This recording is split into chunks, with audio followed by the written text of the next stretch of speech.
We will start with our program then. Tonight, as you all know, we're going to be talking about Cuba, which is something that Mr. Hershey actually started. He started a town called Hershey, Cuba. It had sugar refineries down there and so forth. And the Hershey Museum that Jan Hester has been going there. I think you've made 3 trips, and you're planning a 4th. And Dr. Davis has been on the first one, and he has some slides, and he would like to kind of give you an idea of what it was like in Cuba. Dr. Davis, by the way, is an ex-board member. He was a member of our board as well, but he got busy with some other things, so he's not there now. So, Dr. Davis, welcome. Thank you. Oh, Claude. Last year I was involved with Rotary, and Claude was my aide that followed me all year long. Hey, your year is over, Claude. You don't have to do this. It's too much. Anyway, in March of 2001, I joined with 11 other fellow travelers from the Hershey area to go to Cuba. When I heard about this trip, I just put it right at the top of my list. I've been fortunate to travel to many places, but Cuba was almost like the forbidden fruit. You know, you weren't allowed to go there. There was all the restrictions, and because of all these things, it was more enticing for me to go. And when the museum sanctioned this trip, and they were going to include a visit to Hershey, Cuba, it was a no-brainer as far as I was concerned, and I was really excited. But I look around the room here, and perhaps many of you have been to Cuba before all the revolution and everything turned around, but I had never been to Cuba. The only experience I had was just my brother had been to Guantanamo Bay when he was in the Navies, but that's not really Cuba. That's really a little bit of America in Cuba.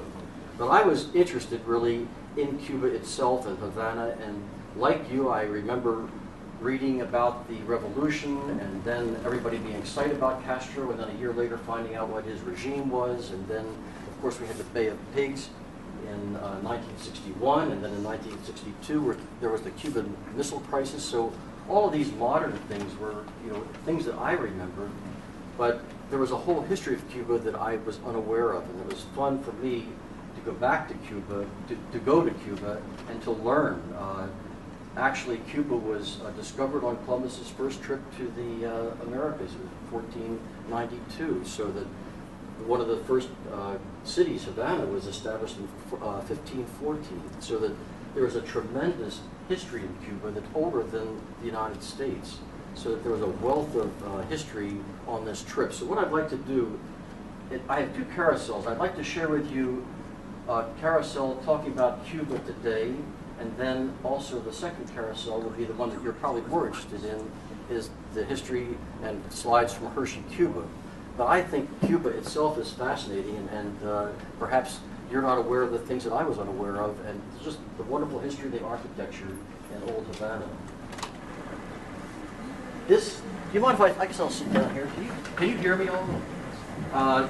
This is El Morro Castle, and actually Havana was one of the major seaports for Spain, because what would happen would they take all the gold and silver from Central and South America, and they would bring it up into Havana, and then they would load it onto vessels to go back to Spain. So this was really the treasure, if you will, of the Spanish Empire.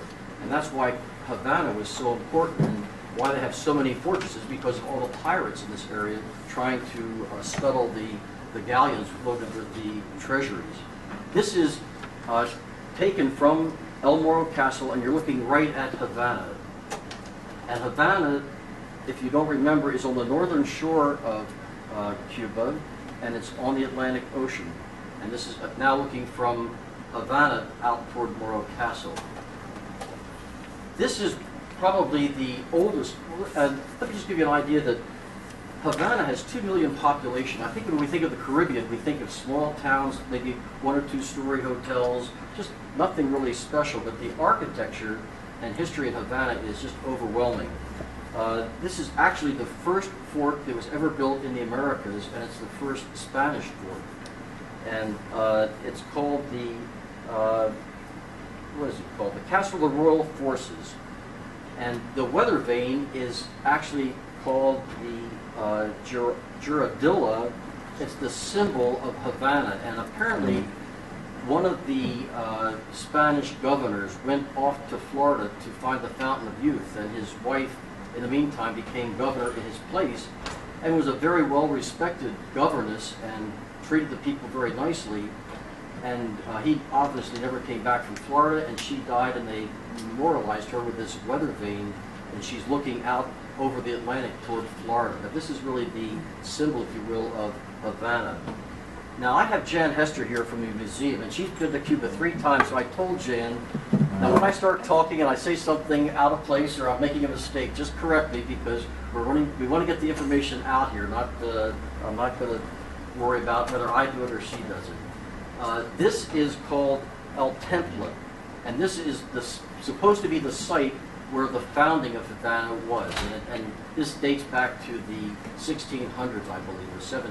So it's obviously very old, and I was just amazed at the architecture. I just did not expect to see this when I went to Havana. I mean, I saw pictures in Life magazine and other magazines where the buildings were all crumbling down, but I was very impressed with some of the restoration projects that were going on. This is another view of that same temple. That this is the site, theoretically, of the founding of Havana. This is a statue of, let me see if I, Carlos Manuel de Cespedes. Is that how you pronounce it? Well, for any Spanish-speaking people in the audience, I apologize for my Spanish, but basically, this gentleman was the first president of Cuba, if you will, and he led one of the early independence revolts against the Spanish rule, and this was in the 1880s or 1860s. And interesting, later on, this has a very significant connection to Milton Hershey when he was in Cuba. So just remember the name of Carlos Manuel de Cespedes, however that's pronounced. This is the Palace of the Commanders-in-Chief, and this is, I'm going to show you another slide, I think. You know, this is the bottom of it. I was overwhelmed by the beautiful Baroque architecture. And this was the seat of all the Spanish governors that ruled Cuba from the ancient time, if you will, when they first settled Havana, to the present time, until the American took over after Teddy Roosevelt charged up San Juan Hill, and they were involved with the governing of Cuba for several years. So the Americans were involved with this, and then later the presidents of Cuba would rule from this building as well until they built their own Capitol building in the 1930s. This building now is a city museum, and they actually have a throne room in this building that was built for one of the kings of Spain, but he never came over to rule over that. In fact, they thought that King Carlos from Spain was going to come back to Cuba recently, and I think they had redone the throne room in hopes that he would come in and rule from that. Or this is the center courtyard. I think it's wonderful. If you've ever been to Spain, a lot of the buildings are all built around courtyards, and this was a magnificent courtyard, and featured in the courtyard was Christopher Columbus. This is one of the famous old streets of Old Havana, and it's called the Cal Obispo. And interestingly, that pink hotel is a very famous hotel for us. It's the Hotel Ambos Mundos. Interestingly, in room 511, Ernest Hemingway wrote For Whom the Bells Toll. So they now in this building have made a little monument of that room. It's a room that no tourist can sleep overnight. It's just a little historical room where they have a lot of Hemingway's artifacts and probably a copy of For Whom the Bells Toll. I would say it's pretty much like the room in the Hershey Mansion on the second floor that has a lot of Hershey's artifacts. But this hotel is a working hotel, but room 511 is dedicated to the memory of Ernest Hemingway. Ernest Hemingway was probably one of the Yankees that's still revered in Cuba. As you remember, he also wrote The Old Man and the Sea, and he had a summer home there, and actually lived there for many, many years. So he's a well-known person and revered in Cuba. This is the big cathedral in Cuba.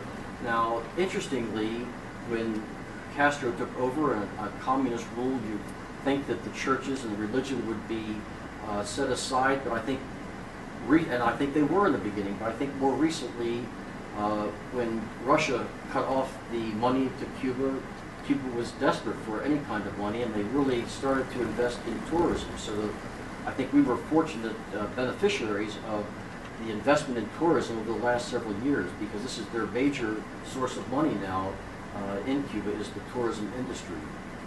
In fact, it's sort of a joke, or it's sort of a sad commentary. When you ask a young Cuban what he wants to be when he grows up, and he wants to be a tourist so that he can enjoy all the wonderful things of Cuba that they don't ordinarily enjoy. This is another picture of the cathedral, but it's just magnificent. And as I said, I just was not prepared to see all this beautiful architecture in Havana. And in front of the cathedral is a large plaza, and on most days there are musicians around, and on Sundays there are fairs and whatever, dancing. This was the only musician group that we saw at the time we were there. And of course, Cuba is well known for cigars, and that's a common thing to see around Cuba. This is one of the plazas that is now being restored. Actually, Old Havana is considered a World Heritage Site by the United Nations, and a lot of restoration is being done through the United Nations, and this just shows you some of the beautiful plazas that are being restored.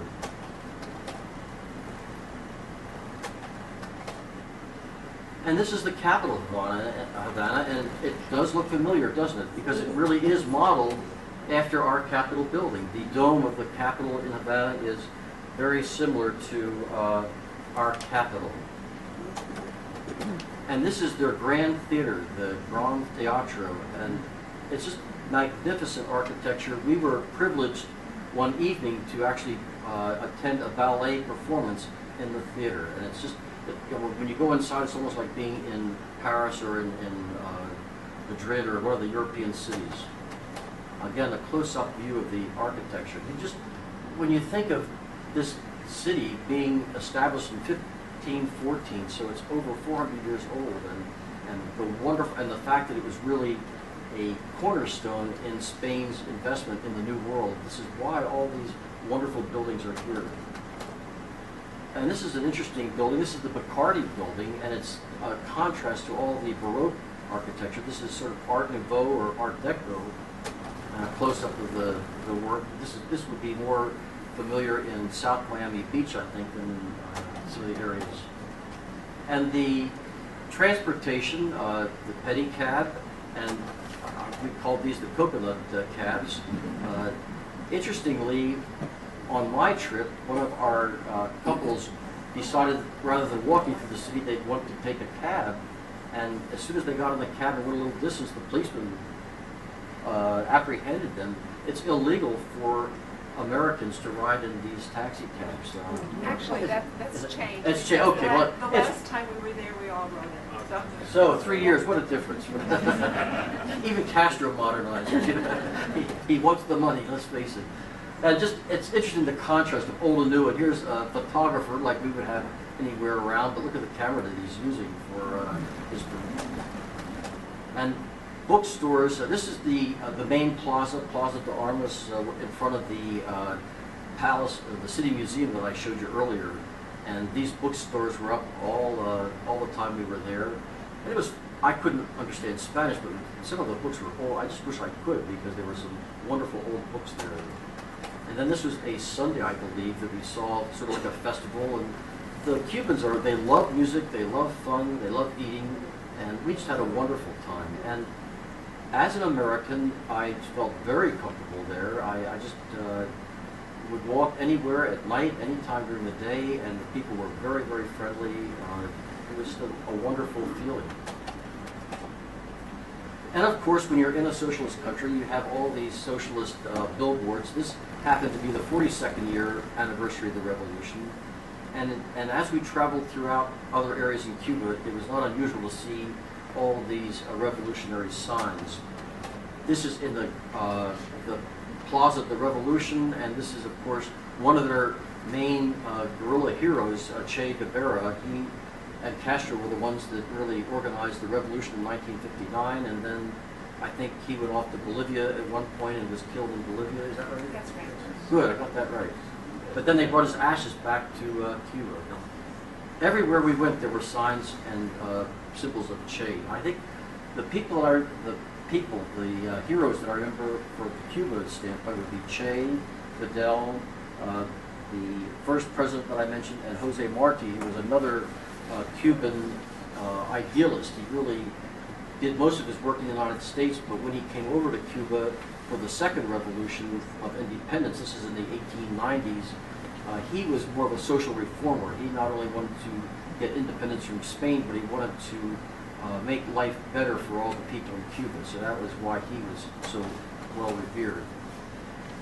On this trip to Havana, or Cuba, we also went to a place called Cienfuegos. This is on the Caribbean side of the island, the south side of the island. And this is one of the old mansions. A family had this home built in 1917, and then when the revolution came in 1959, they fled Cuba and left everything behind, which is not an unfamiliar story in Cuba. But when we were here, this was turned into a restaurant several years before we got there, and we had a wonderful dinner in this mansion. So Castro is really pushing and energizing everything toward the tourist dollar. That's really the main source of their income. This is just another view of and imagine, I was overwhelmed by the wealth, the perceived wealth of years gone by. I think that it probably is very typical of third world countries where you just have such wealth and poverty side by side, and the middle class is non-existent. And you see this would be a private home, and it's just overwhelming to me that one family would have the wealth that would support something like this. This is a town called Trinidad, and it's in the central part of Cuba. Interestingly, I hope I get this right, that in the halcyon days of Cuba's wealth, when sugar was king, this was in the heart of the Sugar Valley. And at one time, sugar was almost worth more than gold. And this is in the mid-1800s. And so this town was just a beautiful town, lots of mansions around for the wealthy sugar plantation owners. And then when sugar declined in value, this town was sort of abandoned. And interestingly, it was abandoned and nothing happened to it. And fortunately, over the last several years, they've been able to restore this. It wasn't torn down. I think one of the advantages of us in preserving history in Cuba, or their preserving history in Cuba, is the fact that when Castro took over, he was more interested in going out into the countryside and building up the countryside and the farmers, and really left the cities alone, so that our modernization, where we tear something down and put a new building, they just left them and neglected them, but then they were still there to restore. They are still there to restore now. So I think in a way, Castro was, well, I can't say he was good, but for the buildings he was good because he didn't tear them down. This is one of the cathedrals there in town, and it's just a beautiful square. And it's just interesting, I don't know what you perceive when you think of Cuba, but this is not what I had in mind when I went down there. It's just absolutely breathtaking. And the reason, this is just one of those historic towns. This is, I mentioned, preserved by the World Heritage Foundation. And the grills that are on the windows are very characteristic of the buildings in Cuba. This is not to necessarily protect the houses, but this is just part of their architecture and their ornamentation. And of course, the dominoes of the men in the square doesn't change. And this is the grill work that I was referring to. And this is just an overview of the valley. This is sort of the Sugar Valley, and this is another view. We actually had a lookout view on our way, and this was all sugarcane valleys. And at one time, this was really the source of all the money and the wealth of Cuba. We stopped off for lunch at one of the plantation mansions, and every time we stopped for lunch, there was always the musicians around. And this was, obviously, there's a slave cabin. Slavery was rampant in Cuba, just as it was in most places in the New World. And it was abolished, I think, in the 1880s, later than our slaves were abolished. But this was a bell tower and also a tower so that the plantation owners could look out and see if any runaways, just keep watch over the slaves. This is the town of Cienfuegos, another beautiful town in Havana. Am I right? Good. Okay. And this is their city hall. And again, the beautiful architecture. These are all being preserved, and every town had these wonderful parks and plazas. And off to the right, which you can't see because I didn't have the picture, but there's a wonderful theater that was completely built with wood. Just a magnificent theater. We were able to go inside and see this, but the woodwork was magnificent. And again, at one corner of the plaza was the monument or the sign championing Che. Back in Havana, this is just an opulent display of some of the wealth of the Cubans. This is obviously before the revolution. This is the Colombian cemetery. And I'm not much into cemeteries, but this was just unbelievable. There's somebody built a pyramid, and they've got mosques and homes. Just an incredible amount of money put into these places to bury their families. And this is the interesting situation. This is sort of a grave site where people believe that if they go and pray that their prayers will be answered. Apparently, a mother and a child were buried here, and I think the child was buried at the mother's feet, and they had to redo the grave, and when they redid the grave, they found the child in the mother's arms, so that this was some sort of miracle they perceived, and I have no idea why or what, but this is Amelia, and the grave of Amelia, and this is a grave where a lot of the Cubans will come and bring flowers and offer prayers of hope. This is inside one of the stores, but just to show you the beautiful glass, stained glass that was there. I mean, one of the fun things of Cuba was everything was so old and untouched and beautiful, and fortunately preserved. And again, this is a statue of Ernest Hemingway. They preserved his room in that hotel, and we were able to visit his home outside of Havana and actually see the area where his boat was, and where the inspiration for his old man and the sea. And the local people would tell us that the captain of his boat was still alive, although we never met him. Maybe you met him. We went to his house on our second trip. Reg was on that trip. And if you were lucky, he would come to the window and wave to you. On that day, he did not, because he was in his 90s. He's old. He's very old. He has since died. He passed away. So that's the visit to Havana, and I'm sure you're more interested in the next carousel, which is Hershey, Cuba. The one thing you don't show there is the taxis in Havana.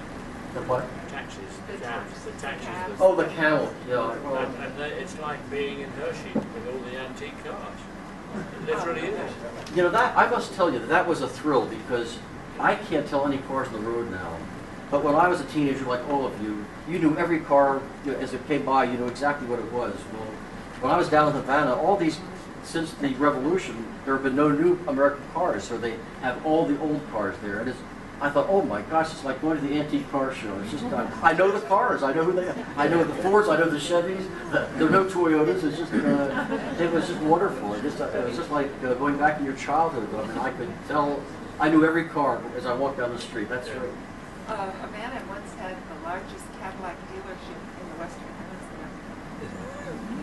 Well, you know, we have an interesting history with Cuba, and what I didn't mention, which really wasn't important, but yet in the 30s, when we had prohibition, the gangsters, our mob people, went down to Cuba and had a heyday, and literally would get the rum in Cuba and bring it up to the Keys in Florida. So there was a very big mob influence in Cuba in the 30s and really up until the time of the revolution. And in fact, is it Meyer Lansky? Is that Meyer Lansky? Maybe you're familiar with that name. One of our notorious Americans actually was hoping to establish a casino hotel industry in Havana before the Las Vegas situation took off, and he built a hotel in Havana called the Riviera, and I think it was there for 2 years before Castro took over, and of course it's now it's all nationalized, so he lost all his money. But they apparently had a big meeting in 1946. All the mobsters in this part of the country met in Havana, and just to try to, they were put in charge of the gambling in Cuba because they could do it right. The Cubans were all messed up as far as graft and everything, but the American crooks, if you will, could organize the gambling so that everybody won, and they were actually brought down to straighten out the gambling in Cuba, which is sort of an oxymoron, but that's what they did, and so there was a big influence of American, not perhaps the best Americans, but Americans in Cuba up until the time of the revolution. Now we'll go to, this day was really a special day for me because I think, like all of you, Hershey, and I'm a newcomer to Hershey, I've not been here that long, but just still, I feel very grateful to live here and feel very special to be a part of a community with a heritage such as we have, and to be able to enjoy and visit another part of that heritage that was really off limits was very exciting, and it was just, I will tell you, I was very fortunate in my life. I was in China and I was able to walk on the Great Wall, and that to me was one of my special days. And I think the day I spent in Hershey, Cuba rivaled that feeling of being on the Great Wall, because it was just one of those, it's going back in time and being it was sort of a closure, if you will, of Hershey. This map shows Havana to the left, and then I don't know if you can follow the green line, but there is a sign that says Hershey, Cuba, Hershey, and we'll go from there. Basically, Milton Hershey visited Cuba in 1916 with his mother, and I think he just fell in love with the climate. The climate in Cuba is wonderful. They say it never gets above 80, never goes below 70. It's really ideal. I mean, we talk about San Diego, but Cuba is just a magnificent country and wonderful climate. So he went there apparently in January of 1916, and this was at the time of the Great World War, World War I, and this is the time also when sugar was in short supply, and here he was over in Cuba with all the sugar plantations available. So I defer to Skip Whitmer and Bruce, but I think that when Milton Hershey made up his mind, he just did it regardless of what people said, and he just felt that buying sugar plantations was the thing for him to do, and he did it. And he bought, and actually he did it in places where people didn't think he should buy it. There were lots of wonderful sugar plantations in the lowlands, but he was concerned about diseases such as malaria and other things that might affect the workers. So he actually bought some land up on a hill about 400 feet above sea level, and had a sugar mill built in this area, and this was completed in 1918. So he bought the land in 1916, started the sugar mill, and it was completed in 1918. And just like Mr. Hershey, he also decided that he needed to get his workers to the sugar mill, so he built a railroad, and this railroad is still in use. It's an electric railroad, and it was built and finished in 1922. So this was a way for him to get his workers to his sugar mill in town. This is the railroad as it is today. It's probably one of the few working railroads in Cuba, I believe, isn't it? That's right. Well, yeah. Come on now, Jan, help me out. It's still running. It's still making the run from Havana, or it's actually across the bay from Havana in a place called Casablanca, and it is the original route of Mr. Hershey's railroad. But the train that you see there are they're old, but they're from Spain. They were later replaced. So last time we went to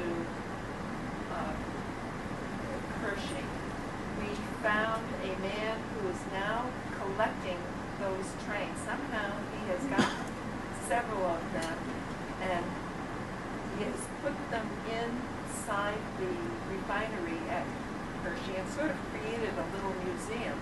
of all these old trains. So those old trains are still in existence. But this is the Havana, Matanzas route of which Hershey sits about in the center.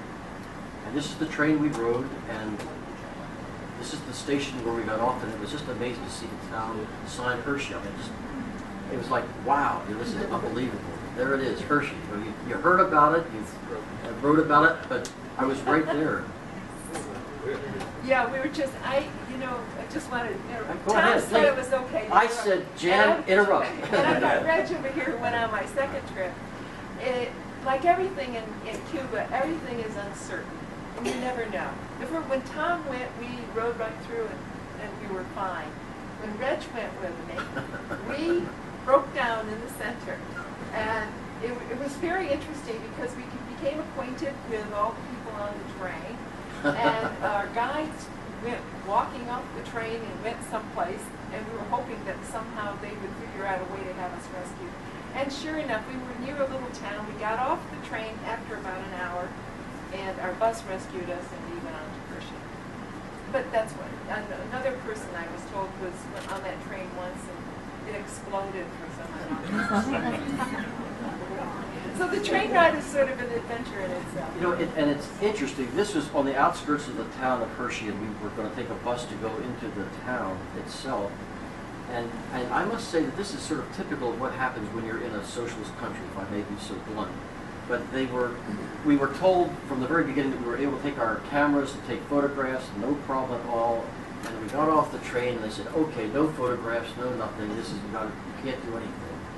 And I truly believe it's a game they play, because it's happened to me on other trips in other countries, that then they make this big concession that, oh yes, because you're special people from America, we will let you take your pictures and all this.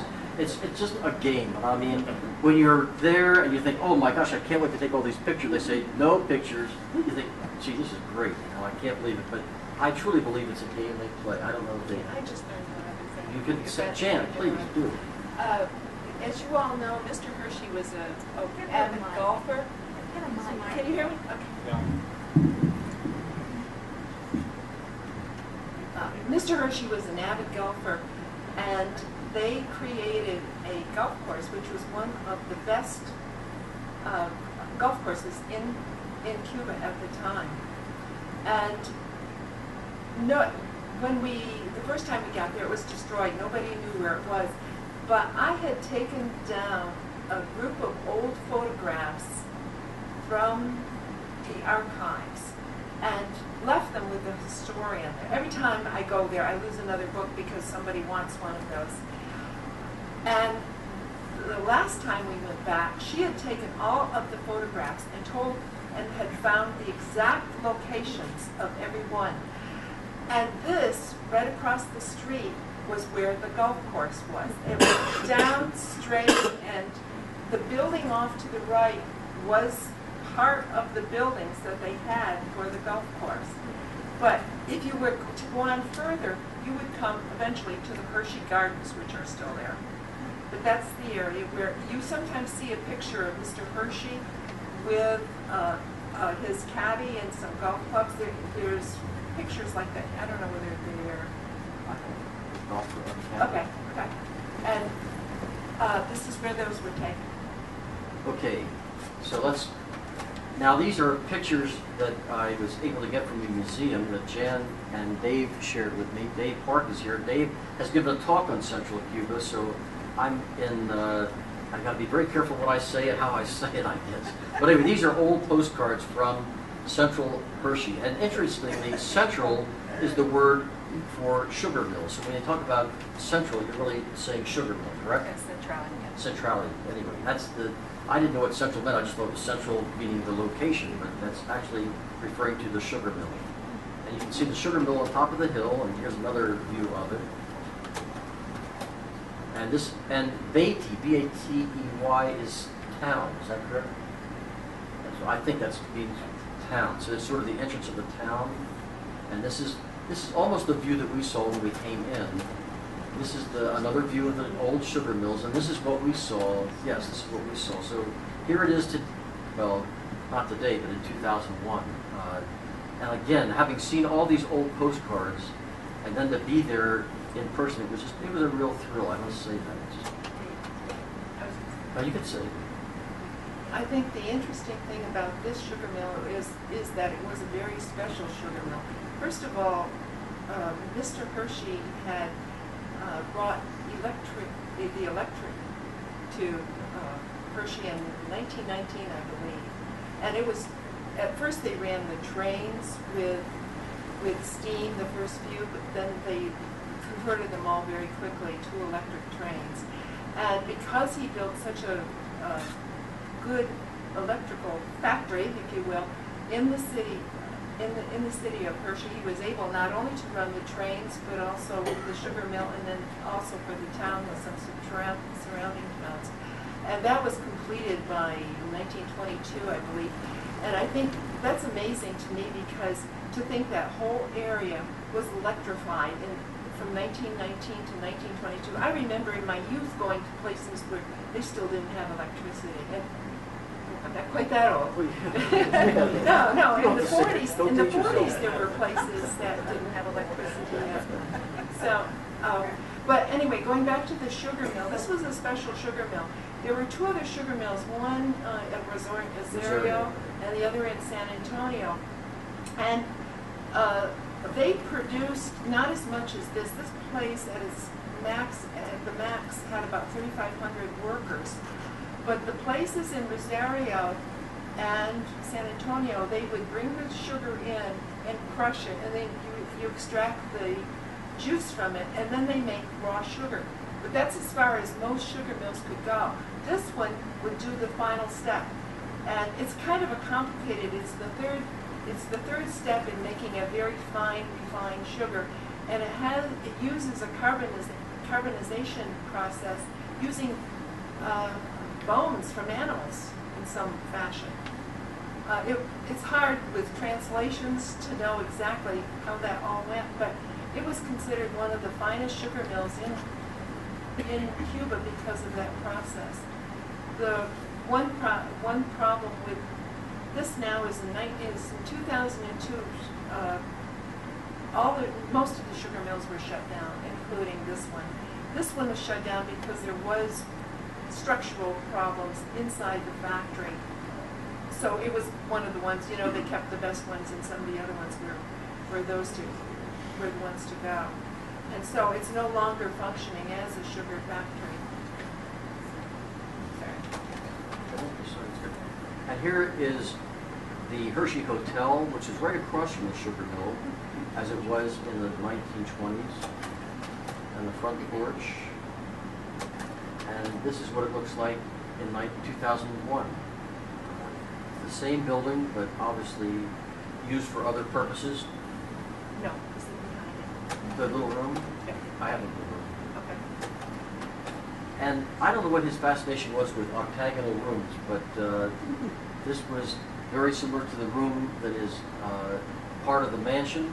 And here he had this octagonal room built apparently for his particular privacy, I guess, when he was at the hotel. I don't know why else it was It built. was an office. Yeah. Office, but it's interesting, his fascination with the octagonal shaped building.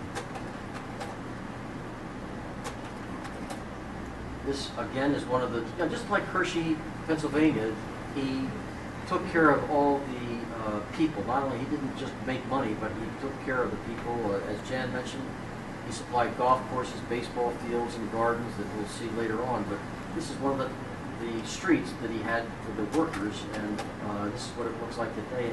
And it's sad having seen what it looked like and how he would have maintained it, and then to see just the disregard and just the derelict situation. But you can see that this was very similar to the previous postcards. Another residential section. And this, I think, is Staples' house. That's Staples' house. As you know, PA Staples, there's a picture. Neil Fosnot lent me some postcards which are in the back there after we finish talking and you do your social thing. There are a poster board of old Hershey, Cuba postcards, and then a picture of PA Staples. And I think Jan brought some pictures from her trip, just photographs. You can look through those. But this is Staples' house, and this is what Mr. Hershey there. And here's what Mr. Staples' house looks like today. We were actually able to go through the house, and it was nothing special, but just, as I must say, just to be able to say that I walked through the house made me feel very special. I can't say it any other way. It was nothing special, but for me it was very special. This is the back of the house, and if you are an idealist and you could sort of dream and picture, you can just sort of picture the way this must have been in the 20s and 30s at the height of the Cuba sugar industry. And he had a beautiful lawn, and you can just picture when he would entertain people out here. It must have been magnificent. The walkways, even today, without any help, the flowers and the trees are just still beautiful. This is the workers' house, right? And this is, it's interesting. I can't believe, I didn't see this picture, but I have a picture almost exactly like that. It was amazing how that worked out. But this is what it looks like today. And unfortunately, when we were there, they had a fire recently, so that destroyed part of the building. Now this is the gardens of Hershey. This is the entrance to the gardens from the postcards. And this is our entrance when we saw it in 2001. Interesting, Jardin de Hershey. Amazing. I think these are the things that really made me feel very lucky to be here. I mean, just to see the name Hershey in a different country and be part of this experience of living where he enjoyed so many wonderful times. This is a area where we had a lunch, of course, supplied with music while we were eating. It was right by the Iron Bridge, which is shown in this picture, the pump house and the Iron Bridge, and this is what the pump house and the Iron Bridge looked like in 2001. And I imagine that at the time Hershey was really involved with Cuba, this was a wonderful place to go swimming, sort of like the Hershey swimming pool in Hershey, Pennsylvania. Now this is Rufus Wilson Campbell. Do I have that right? Is that, it is, Rufus Wilson Campbell. He was a caddy for Milton Hershey when Milton Hershey played golf in Cuba. And Dan Siverly was on the trip when I was there, and he and Dan had a nice visit and talk and could share memories of Mr. Hershey. And I think Dan, I think he asked Mr. Campbell how Mr. Hershey was at golf, and I think Mr. Campbell was very smart and just said he was fine.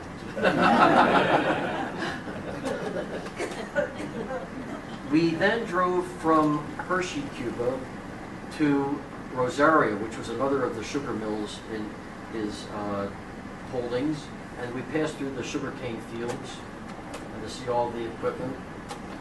And this is the office building in Rosario, is that correct? Interestingly, I think it is in Rosario that he really had his home. Apparently there was a, did you ever get to see it?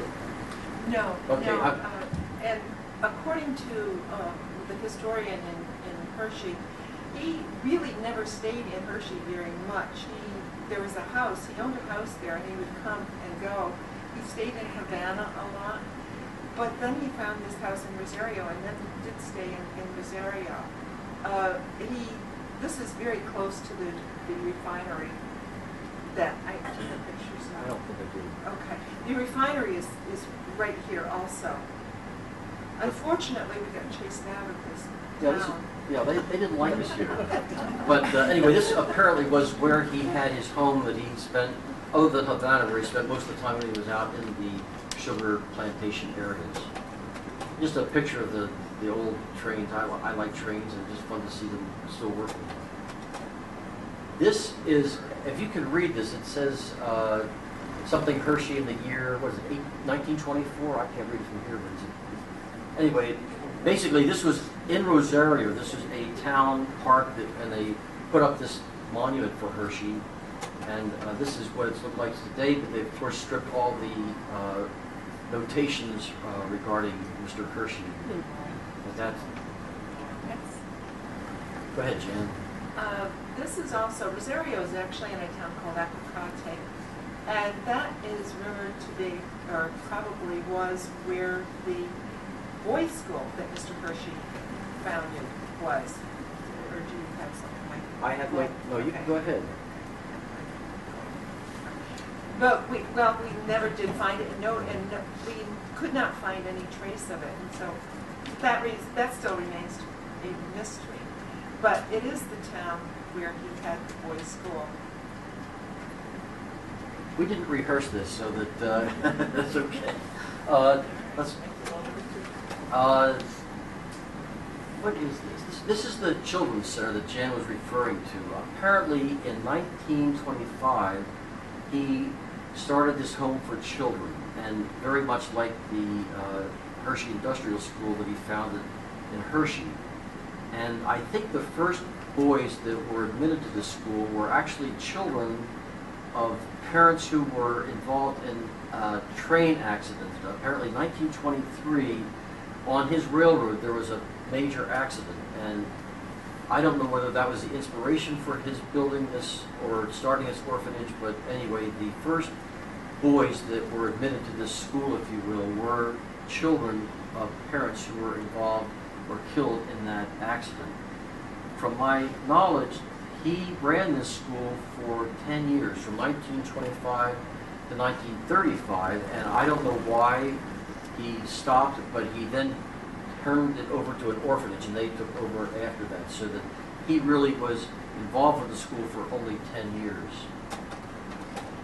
This is an entrance to the school. You can see the children. It reminds me sometimes of the pictures you see at Milton Hershey School. The kids are in the plants looking out from the trees. But maybe on one of your trips you'll find this, Jan, if you keep going back. Yeah, we can get back. Now, this is interesting because this is an award to Mr. Hershey in 1933. And I believe that Mr. Hershey was revered in Cuba because most foreign businessmen, it's probably typical today, they would go into a country and take what they could, make their money, and leave nothing behind or give nothing to the citizens. But as you can see from the pictures that we've showed you, Milton Hershey not only came in and bought sugar mills for his own benefit for the chocolate back here, but he ensured that the people that worked there had a decent town to live in. He provided for orphans who were victims of, or whose parents were victims of a train accident on his railroad. He really invested not only his time and money, but his heart in Cuba. And for this recognition, he received the Grand Cross of the National Order of Carlos Manuel de Cespedes. Now, he's the gentleman that I showed you in the first carousel of the slide. He was the first president of Cuba, if you will, back in the 1800s, probably 1870. But this is a very special order. Not many people have received it, but I think this medal, Dave, is this in the museum now? I think this is in our museum. Yes, Dave. Yeah, The medal it was is. an exhibit in the museum. That's right. And indeed, it was the highest non-military gift of the country at the time. People very much appreciated it. And of course, the honor that was already given to the third. If you didn't hear it, Dave said that this is a medal that is in our museum, that's probably where the picture is taken, and he was one of the few people that received an award of this caliber, non-military type of individual. So it's obvious that Hershey had a wonderful experience in Cuba. He loved the place, but he also gave to Cuba his heart and his soul and his money for the benefit of the Cuban workers and people. And I think that's the last slide. We do have people that have been on other trips to Cuba. Reg and Jan has been there several times. I don't know anybody else on the trip. I don't know, but if you want to add anything, I'd be glad to. No, I think Tom has done a very wonderful and thorough job